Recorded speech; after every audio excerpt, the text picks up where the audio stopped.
Everywhere you go, you can almost always find some sort of news media, whether that be on TV, on the internet, or even in a newspaper.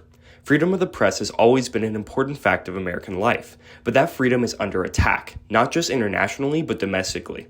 Authoritarians have attacked the media for centuries, often utilizing it to ensure their regime stays in power.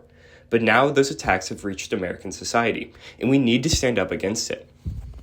But what do I mean by authoritarians using the media? Authoritarians use the media to crack down on opposition and keep their regime in power. Looking to the broader world, we can find examples of several different nations, from Eritrea in Africa to China and Asia, but one that I want to focus on is Russia and the Russo-Ukraine war. According to Maxim Alyukov, Russia is, quote, a hybrid media system. Television is fully state-controlled and remains the main source of information for more than 60% of citizens, Alyukov 763. Russia uses this to maintain control of the narrative and spread propaganda throughout society. This was not a sudden change from free media to government-controlled media either.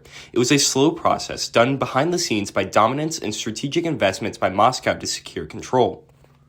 Moscow pushes pro-regime narratives and obstructs others by leveraging extensive investments and state control of internet infrastructure, Alyukov 763. Using regulatory and political power, Moscow clouds out opposition and dominates the information cycle of ordinary Russian citizens.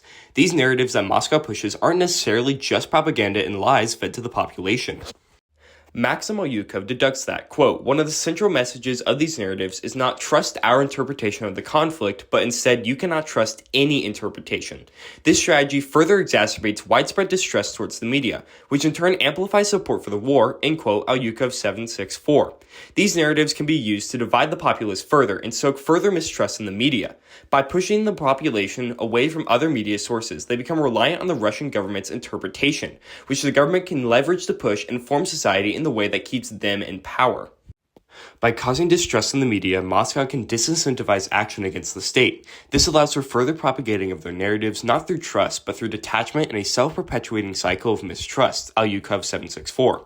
Through extensive control of the internet, elites in Moscow have been able to create a cycle of control of Russian life, society, and political engagement. Regardless of what happens in the outside world, it is incredibly difficult for Russians to break outside of the cycle that keeps them down and keeps autocrats and elites in charge.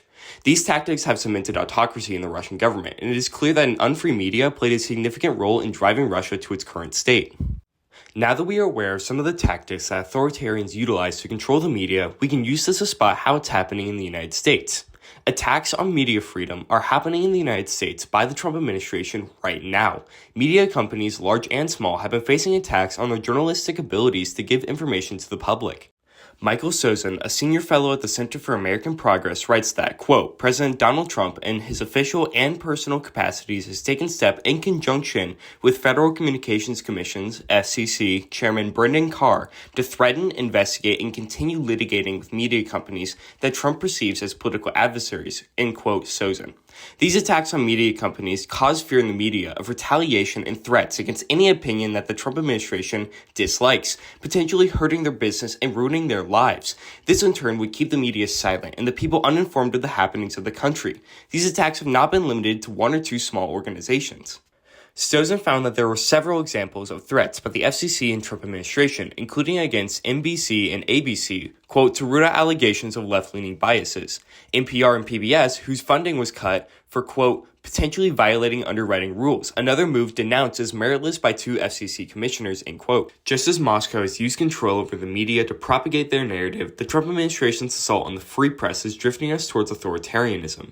These moves by the administration must be condemned for what they are, a blatant attack on the Constitution and our freedoms as Americans. Sozin states, quote, retribution against the media hurts everyday Americans who depend on an undeterred press to accurately report the news, expose wrongdoing, and help them hold elected leaders accountable, end quote, Sozin. If Trump's assault was not stopped, we could be facing an inflection point in history, in which the land of the free will cease to be a free nation, controlled by an administration who manipulates what we can and can't see. We need to come together and learn the best ways to detect and fight against misinformation and propaganda and strengthen our skills and abilities to spot it. How can we spot misinformation and verify what we see in the media? In a study written by Rosie Goodman and John Ord titled Learning to Identify Fake News and Digital Misinformation, Lesson for Educators, they provide several ways for media awareness to be improved. For example, investigative skills like cross-referencing, source-checking, and critical thinking are important abilities to combat misinformation that are learned from college experience, the study suggests, or et al. 222.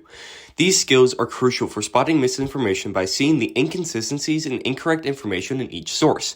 Not only that, but cross-referencing and critical thinking skills allow for someone to see other perspectives as well, allowing for a broadening of knowledge. The study continues, finding that, quote, participants' description of their digital media literacy reflects two distinct aspects: a commitment to developing self-awareness and engaging with their own mental health, developing their emotional intelligence. Second, awareness of power and how it operates. For example, their knowledge of a relationship between the internet and capitalist structures which monetize the internet, end quote, or et al. 229. By developing self-awareness and safekeeping mental health, people are better able to recognize inflammatory articles, headlines, and stop themselves from falling for them. This is key to fighting misinformation. In addition, recognizing that people in power will try to influence what people can see helps bring awareness to biases, partisan reporting, and propaganda cycles. Quoting another expert on the matter, Ord says, quote, stupidity is not a lack of education. It is not the opposite of cleverness. It is a systematic condition brought about by an invasive corporate technostructure which undermines freedom of thought and short-circuit spaces of learning, end quote, Ord et al. 229. Our ability to digest information can be manipulated by malicious actors to form their version of society. Whether it be a corporation, a government, or both working in tandem, we must know how to stand up against them. Learning how to spot misinformation and propaganda is key to our future, our freedom, and our country if we wish to keep our way of life. Ultimately, authoritarians use the media to keep their regimes in power. They do this by cutting off information to outside opinions, controlling what people can see, and attempting to prevent us from questioning the legitimacy of their rule. Through politicalization of the FCC and threats against journalists, Trump is centralizing control and cracking down on political opposition. This is fundamentally un-American, and we must fight back against this rapidly evolving situation. We must help our fellow countrymen learn and understand how our government is drifting towards authoritarianism. An authoritarian media propagates misinformation, propaganda, and fear through distrust and political apathy in order to halt political and social action. However, as Ord stated, it is not the fault of those who do not know what is happening. They are stuck in a system designed to keep them down. Thus, I entrust a duty to everyone seeing this. Sharpen your critical thinking skills, break that cycle, push back against authoritarianism, and fight for a better tomorrow.